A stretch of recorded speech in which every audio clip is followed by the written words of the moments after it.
मैंने उसे I love you बोल दिया और मेरी हार्ट बीट कुछ 440 की स्पीड में चल रही थी और वो बिना कुछ जवाब दिए चली गई। तो मैंने सोचा कि कुछ भी हो सकता है, शायद मुझे लाइक भी करती या फिर मुझे लाइक नहीं करती।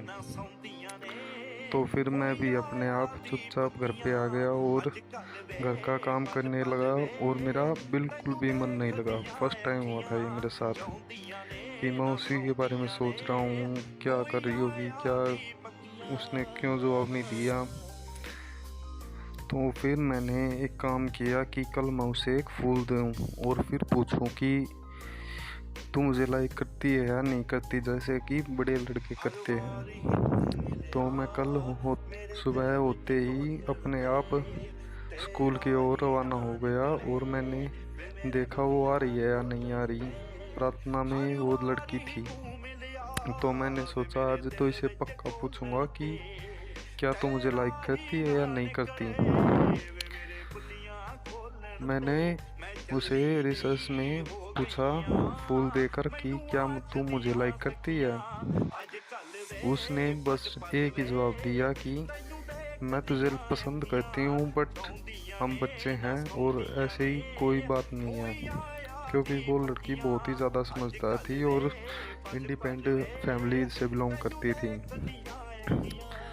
मैंने सोचा कि ये तो कोई जवाब नहीं हुआ। तो फिर मैंने उससे पूछा कि हमारी दोस्ती हो सकती है। उन्होंने बोली दोस्ती तो हो सकती है बट वो वाली चीज़ कुछ भी नहीं हो सकती जो बड़े लड़के करते हैं, मुझे ये गंदी चीज़ें लगती हैं। मैंने बोला ठीक है, हम बस अच्छे दोस्त बन के रहेंगे। उन्होंने बोली ठीक है। तो मैं जितना ज़्यादा टाइम हो सकता था उसके साथ टाइम स्पेंड करता, खाना उसके साथ खाता, पढ़ाई भी उसके साथ करने लगा। स्कूल टाइम तक हमारी दोस्ती सीमित थी और मुझे उसके घर के पता चल गया और मैं उसके घर की ओर अपनी टूटी हुई साइकिल लेके जाने लगा। वो देखते ही मुझे स्माइल करती थी और छत से हाथ करती थी। फिर मैं सोचने लगा कि हाँ इसके मन में प्यार है बट कंफर्म नहीं है मेरा कि हाँ ये वो वाला प्यार है या नहीं है। फिर मैंने उससे कुछ 2-3 महीने तक लगातार ऐसे ही फ्रेंडशिप में रहा और एक दिन मैंने किस मांग ली और किस मांगते समय मैंने उसको ये बोला कि क्या मुझे तो किस कर सकती है।